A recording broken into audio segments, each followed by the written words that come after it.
செய்திகள். மக்களுக்காக மக்கள் பணி என்ற வறுமை ஒழிப்பு திட்டம் ஆகஸ்ட் மாதம் முழுவதும் நிறைவேற்றப்படும். கேப்டன் விஜயகாந்த் அறிவிப்பு.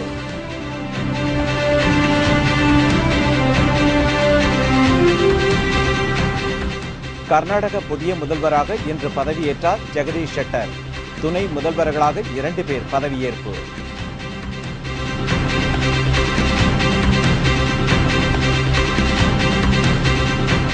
பிரணாப்புக்கு வாக்களிக்க அதிமுக எம்பிக்களிடம் பேரம். ஜெயலலிதா அதிர்ச்சி.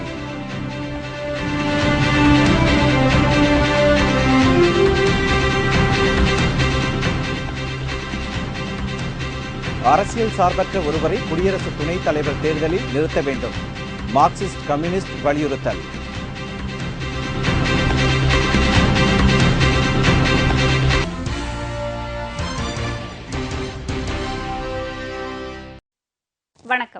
வணக்கம். விரிவான செய்திகள். இந்த ஆண்டு தனது பிறந்த நாளையொட்டி ஆகஸ்ட் மாதம் முழுவதும் மக்களுக்காக மக்கள் பணி என்ற திட்டத்தை நிறைவேற்றும் வகையில் வறுமை ஒழிப்பு திட்டம் செயல்படுத்தப்படும் என்று தேமுதிக நிறுவன தலைவர் கேப்டன் விஜயகாந்த் தெரிவித்துள்ளார். இதுகுறித்து அவர் வெளியிட்டுள்ள அறிக்கையில் ஆண்டுதோறும் தனது பிறந்த நாளை வறுமை ஒழிப்பு தினமாக கொண்டாடி வருவதாக கூறியுள்ளார். பிறந்த நாள் விழா கொண்டாடுவதில்லை என்று இருந்த தன்னை மக்களின் வறுமையை ஒழிக்க அந்த நாள் பயன்படட்டுமே என்ற விதத்தில் கழக தோழர்கள் கேட்டுக் கொண்டதற்கு இணங்கவே தனது பிறந்த நாளை தமிழ்நாட்டில் உள்ள ஏழ்மையை போக்கக்கூடிய நாளாக பல்வேறு நலத்திட்டங்களை ஆண்டுதோறும் செயல்படுத்தி வருவதாக கேப்டன் விஜயகாந்த் குறிப்பிட்டுள்ளார்.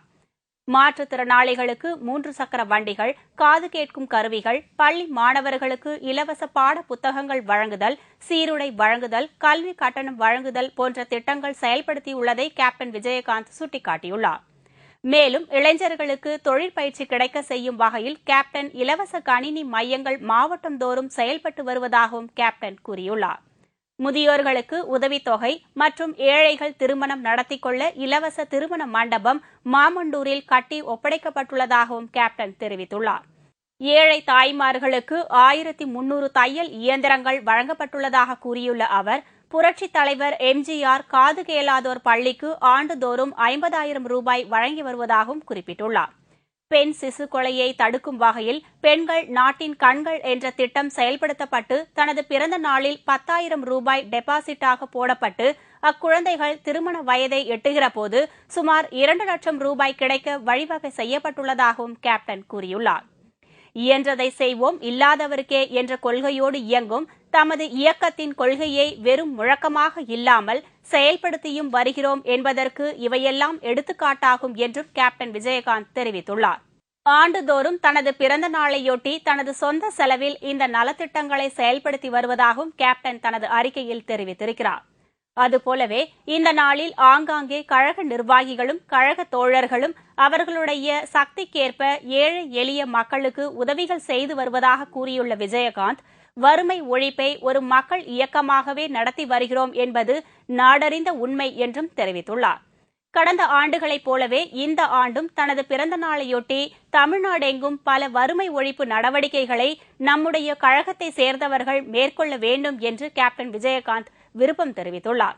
இந்த ஆண்டு தனது பிறந்த நாளையொட்டி ஆகஸ்ட் மாதம் முழுவதும் மக்களுக்காக மக்கள் பணி என்ற திட்டத்தை நிறைவேற்றும் வகையில் வறுமை ஒழிப்பு திட்டம் செயல்படுத்தப்படும் என்றும் அவர் அறிவித்துள்ளார்.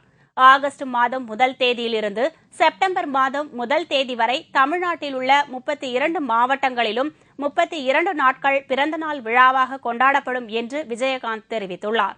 ஒவ்வொரு மாவட்டத்திலும் அந்தந்த நாட்களில் நம்முடைய கழக தோழர்கள் மக்கள் நல பணிகளில் ஈடுபடுவார்கள். சாலைகளை செம்மைப்படுத்துதல், குப்பைகளை அகற்றுதல், ஸ்பிரீட் பிரேக்கர் பெயிண்ட் அடித்தல், பொது இடங்களை தூய்மைப்படுத்துதல், குடித்தண்ணீருக்காக கைப்பம்புகள் அமைத்தல் போன்ற பணிகளை மேற்கொள்வார்கள் என்றும் அவர் கூறியிருக்கிறார். மேலும் முதியோர்கள், மாற்றுத்திறனாளிகள், நாட்டுப்புற கலைஞர்கள், அரவாணிகள், சுதந்திர போராட்ட தியாகிகள், புலவர்கள், முன்னாள் ராணுவத்தினர், முன்னாள் காவல்துறையினர் ஆகியோருக்கு உதவிகள் வழங்குதல், இலவச மருத்துவ முகாம்கள் அமைத்தல், இளைஞர்களுக்கு கல்வி மற்றும் வேலைவாய்ப்பு வழங்குதல், பெண்களுக்கு சுய வேலைவாய்ப்பை பெற தையல் எந்திரங்கள் வழங்குதல் ஆகியவை மேற்கொள்ளப்படும் என்றும் கேப்டன் தெரிவித்துள்ளார். இந்து, இஸ்லாம், கிறிஸ்தவ மதத்தை சேர்ந்த குருமார்களுக்கு உதவி வழங்குதல் மற்றும் இந்த வழிபாட்டு தலங்களை மேம்படுத்துதல், புனித நூல்கள் வழங்குதல் போன்றவைகளும் வழங்கப்பட வேண்டும் என்று கேப்டன் கேட்டுக் கொண்டுள்ளார். விவசாயிகள், மீனவர்கள், நெசவாளர்கள், தாழ்த்தப்பட்ட மக்கள், பழங்குடியினர், மலைவாழ் மக்கள், நரிக்குறவர்கள் ஆகியோருக்கு உதவிகள் செய்ய வேண்டும் என்றும் வலியுறுத்தியிருக்கிறார்.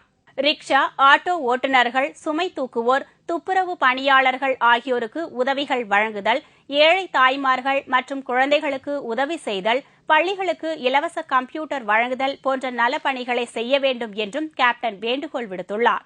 இயற்கை மருத்துவத்தை ஊக்குவிக்கும் வண்ணம் ஆயுர்வேதம், யுனானி, ஹோமியோபதி பணியாளர்களுக்கு உதவி செய்ய வேண்டும் என்று கேப்டன் கேட்டுக் கொண்டுள்ளார். ஒவ்வொரு மாவட்டத்தை சேர்ந்த கழக தோழர்களும் நிர்வாகிகளும் அந்தந்த மாவட்டத்தில் எது முக்கியமான நலப்பணி என்று கருதுகிறார்களோ அவற்றை தேர்ந்தெடுத்து செயல்படுத்த வேண்டும் என்று கேப்டன் கூறியுள்ளார். ஒவ்வொரு மாவட்டத்திலும் தனது பிறந்தநாளையொட்டி மேற்கொள்ளப்படும் நலத்திட்டங்களில் கலந்து கொள்ளும் வகையில் தாம் சுற்றுப்பயணம் மேற்கொள்ள உள்ளதாக கேப்டன் தெரிவித்துள்ளார்.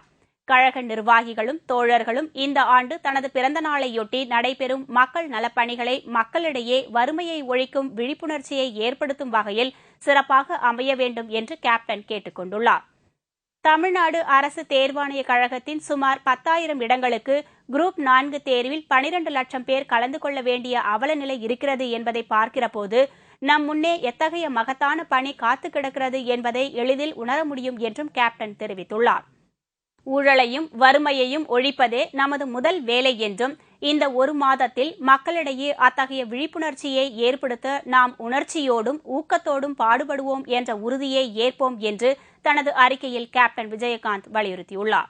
முன்னதாக சென்னை கோயம்பேட்டில் உள்ள தேமுதிக தலைமை அலுவலகத்தில் தேமுதிக நிறுவன தலைவரும் சட்டமன்ற எதிர்க்கட்சித் தலைவருமான கேப்டன் விஜயகாந்த் தலைமையில் தேமுதிக மாவட்ட செயலாளர்கள் ஆலோசனைக் கூட்டம் நடைபெற்றது. இந்த ஆலோசனைக் கூட்டத்தில் தேமுதிக அவைத்தலைவர் பன்ருட்டி ராமச்சந்திரன், தலைமை நிலைய செயலாளர் பார்த்தசாரதி, கழக துணை செயலாளர்கள் AR இளங்கோவன், ஆஸ்டின், கொள்கை பரப்பு செயலாளர் VC சந்திரகுமார், மாநில இளைஞர் அணி செயலாளர் LK சுதேஷ், கழக தேர்தல் பிரிவு செயலாளர் மாஃபா பாண்டியராஜன் உள்ளிட்ட நிர்வாகிகளும் மாவட்ட செயலாளர்களும் கலந்து கொண்டனர்.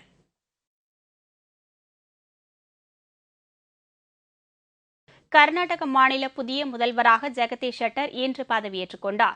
துணை முதல்வர்களாக கர்நாடக பாஜக தலைவர் ஈஸ்வரப்பா மற்றும் அசோகா ஆகிய 2 பேர் பதவியேற்றுக் கொண்டனர்.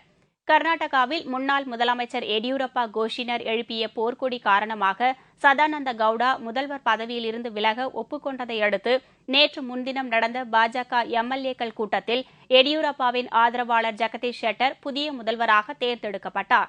இந்த நிலையில் முதல்வர் மற்றும் அமைச்சர்கள் பதவியேற்கும் விழா பெங்களூரு விதான் சவுதாவில் இன்று நடைபெற்றது.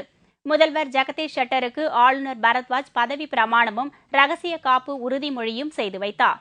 ಜಗದೀಶ್ ಶೆಟ್ಟರ್ ಎಂಬ ಹೆಸರಿನ ನಾನು ಕಾನೂನಿನ ಮೂಲಕ ಸ್ಥಾಪಿತವಾದ ಭಾರತದ ಸಂವಿಧಾನದ ವಿಷಯದಲ್ಲಿ ನಿಜವಾದ ಶ್ರದ್ಧೆ ಮತ್ತು ನಿಷ್ಠೆಯನ್ನು ಹೊಂದಿರುತ್ತೇನೆಂದು ನಾನು ಭಾರತದ ಸಾರ್ವಭೌಮತ್ವವನ್ನು ಮತ್ತು ಅಖಂಡತೆಯನ್ನು ಎತ್ತಿ ಹಿಡಿಯುತ್ತೇನೆಂದು ಮತ್ತು ಕರ್ನಾಟಕ ರಾಜ್ಯದ ಮುಖ್ಯಮಂತ್ರಿಯಾಗಿ ನನ್ನ ಕರ್ತವ್ಯಗಳನ್ನು ಶ್ರದ್ಧಾಪೂರ್ವಕವಾಗಿ ಮತ್ತು ಅಂತಃಕರಣಪೂರ್ವಕವಾಗಿ ನಿರ್ವಹಿಸುತ್ತೇನೆಂದು ಭಯ ಅಥವಾ ಪಕ್ಷಪಾತವಿಲ್ಲದೆ ರಾಗದ್ವೇಷವಿಲ್ಲದೆ ಎಲ್ಲ ಬಗೆಯ ಜನರಿಗೆ ಸಂವಿಧಾನಕ್ಕೆ ಮತ್ತು ಕಾನೂನಿಗೆ ಅನುಸಾರವಾಗಿ ನ್ಯಾಯವಾದುದನ್ನೇ ಮಾಡುತ್ತೇನೆಂದು ದೇವರ ಹೆಸರಿನಲ್ಲಿ ಪ್ರಮಾಣ ಮಾಡುತ್ತೇನೆ.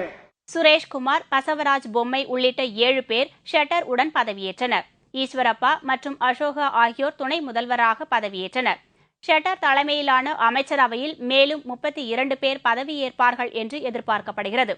விழாவில் எடியூரப்பா, பாஜக மூத்த தலைவர்கள் ராஜ்நாத் சிங், தர்மேந்திர பிரதான் உள்ளிட்ட பலர் கலந்து கொண்டனர். ஜெகதீஷ் ஷெட்டரை முதல்வராக்கியதன் மூலம் கர்நாடகாவில் எடியூரப்பா மீண்டும் தன் செல்வாக்கை உறுதிப்படுத்தியுள்ளார். மாநில பாஜக தலைவர் பதவியை ஆனந்த்குமாருக்கு கொடுப்பது என்று அவர் வகித்து வரும் பாஜக பொதுச் செயலாளர் பதவியை முதல்வர் பதவியை இழந்த சதானந்த கவுடாவுக்கு வழங்கவும் பாஜக ஆலோசித்து வருவதாக கூறப்படுகிறது. அதிமுக எம்பிக்கள் சிலரை பிரணாப் முகர்ஜிக்கு வாக்களிக்க செய்வதற்கான ரகசிய முயற்சி டெல்லியில் நடந்து வருகிறது. அதிமுக எம்பிக்கள் தற்போது அதிருப்தியில் உள்ளனர். அதிமுக கட்சி MLA-க்கள் எல்லாம் ஊழல் மூலம் கடுமையாக சம்பாதிக்கிறார்கள். ஆனால் தாங்கள் டெல்லிக்கு அடிக்கடி சென்று விடுவதால் தமிழகத்தில் சம்பாதிப்பதற்கான வாய்ப்பு இல்லை என்று அதிமுக எம்பிக்கள் குமுறுகின்றனர். டெல்லியில் உள்ள அதிமுக எம்பிக்கள் சிலரை காங்கிரஸ் மேலிட தலைவர்கள் சிலர் அணுகி பிரணாப் முகர்ஜிக்கு வாக்களிக்குமாறு பேரம் நடத்தியுள்ளனர். பல கோடி அளவில் பேரம் நடந்ததாக கூறப்படுகிறது. இதற்கு சில அதிமுக எம்பிக்கள் ஒப்புக்கொண்டுள்ளனர். அந்த அதிமுக எம்பிக்கள் பணம் வாங்கிக் கொண்டு பிரணாப் முகர்ஜிக்கு ஓட்டு போடும் நிலையை எடுத்துள்ளனர். ஆனால் ஜெயலலிதாவோ சன்மாவை ஆதரிக்கிறார். அதிமுக எம்பிக்கள் பணம் வாங்கிக் கொண்டு டெல்லியில் வாக்களித்தால் அதை கண்டுபிடிப்பது கடினம். ரகசிய வாக்குப்பதிவு முறை என்பதால் எந்த எம்பி பணம் வாங்கிக் கொண்டு ஓட்டு போட்டார் என்பதை டெல்லி வாக்குப்பதிவில் கண்டுபிடிக்க முடியாது. எனவே அதிமுக எம்பிக்கள் எல்லோரும் சென்னையில்தான் வாக்களிக்க வேண்டும் என்று ஜெயலலிதா திடீரென்று உத்தரவிட்டுள்ளார்.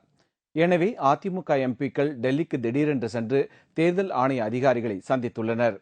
எம்பிக்கள் டெல்லி தவிர வேறு இடங்களில் வாக்களிக்க வேண்டுமானால் அது குறித்து கடந்த 9ஆம் தேதிக்குள் விண்ணப்பித்து இருக்க வேண்டும். ஆனால் காலக்கெடு முடிந்துள்ள நிலையில் அவர்கள் கோரிக்கை ஏற்கப்பட மாட்டாது என தெரிகிறது. இந்த நிலையில் டெல்லியில் வாக்களிக்க வேண்டிய கட்டாய நிலை அதிமுக எம்பிக்களுக்கு ஏற்பட்டிருப்பது அவர்களுக்கு மகிழ்ச்சியை கொடுத்துள்ளது. கட்சி மேலிடம் சொல்லும் வேட்பாளருக்கு ஓட்டு போடாமல் வேறு ஒரு வேட்பாளருக்கு எம்பிக்கள் வாக்களித்தாலும் கட்சி தாவல் தடை சட்டம் அவர்களை பாதிக்காது. குடியரசுத் தலைவர் தேர்தலில் மனசாட்சிப்படி அவர்கள் வாக்களிக்கலாம். குடியரசு துணைத் தலைவர் தேர்தலில் காங்கிரஸ் கட்சி அல்லாத வேட்பாளருக்கே தாங்கள் ஆதரவளிக்கப் போவதாக மார்க்சிஸ்ட் கம்யூனிஸ்ட் கட்சியின் பொதுச் செயலாளர் பிரகாஷ் காரத் தெரிவித்துள்ளார். சென்னையில் மார்க்சிஸ்ட் கம்யூனிஸ்ட் கட்சியின் மாநில கூட்டம் இன்று முதல் 3 நாட்கள் நடைபெறுகிறது. அதில் பங்கேற்க வந்த பிரகாஷ் காரத் செய்தியாளர்களிடம் பேசினார். அப்போது குடியரசு துணைத் தலைவர் தேர்தலில் காங்கிரஸ் கட்சியை சேர்ந்த வேட்பாளர் போட்டியிடுவதை ஏற்க முடியாது என்றார். இது தொடர்பாக அண்மையில் பிரதமர் மன்மோகன் சிங்கிடம் பேசியுள்ளதாகவும், எனவே காங்கிரஸ் கட்சியை சாராத திறமையான மதிப்புமிக்க மனிதர் குடியரசு துணைத் தலைவராக வர வேண்டும் என்றும் பிரகாஷ் காரத் கூறினார். மத்திய அரசின் உயர்கல்வி குறித்த சட்ட மசோதாவிற்கு எதிர்ப்பு தெரிவித்து தமிழகம் முழுவதிலும் வழக்கறிஞர்கள் இன்று 2வது நாளாக போராட்டத்தில் ஈடுபட்டதால் நீதிமன்ற பணிகள் பாதிக்கப்பட்டன. இந்திய நீதிமன்றங்களில் வெளிநாட்டில் பயின்ற வழக்கறிஞர்கள் வாதாடுவதை அனுமதிக்க வழி செய்யும் வகையில் புதிய சட்ட மசோதாவை மத்திய அரசு கொண்டுவர திட்டமிட்டுள்ளது. இந்த மசோதாவிற்கு எதிராக நாடு முழுவதும் உள்ள வழக்கறிஞர்கள் 2 நாள் நீதிமன்ற புறக்கணிப்பில் ஈடுபட்டனர். புதிய சட்டத்திருத்த மசோதாவிற்கு எதிர்ப்பு தெரிவித்து நாடு முழுவதும் சுமார் 17 லட்சத்திற்கும் மேற்பட்ட வழக்கறிஞர்கள் இன்று 2வது நாளாக நீதிமன்ற புறக்கணிப்பில் ஈடுபட்டனர். திருவண்ணாமலையில் வழக்கறிஞர்கள் நீதிமன்றத்தை புறக்கணிப்பு செய்து சட்ட நகலை எரித்து கண்டன ஆர்ப்பாட்டத்தில் ஈடுபட்டனர். பார் கவுன்சில் தலைவர் வேலு தலைமையில் நடைபெற்ற இந்த ஆர்ப்பாட்டத்தில் ஏராளமான வழக்கறிஞர்கள் கலந்து கொண்டனர்.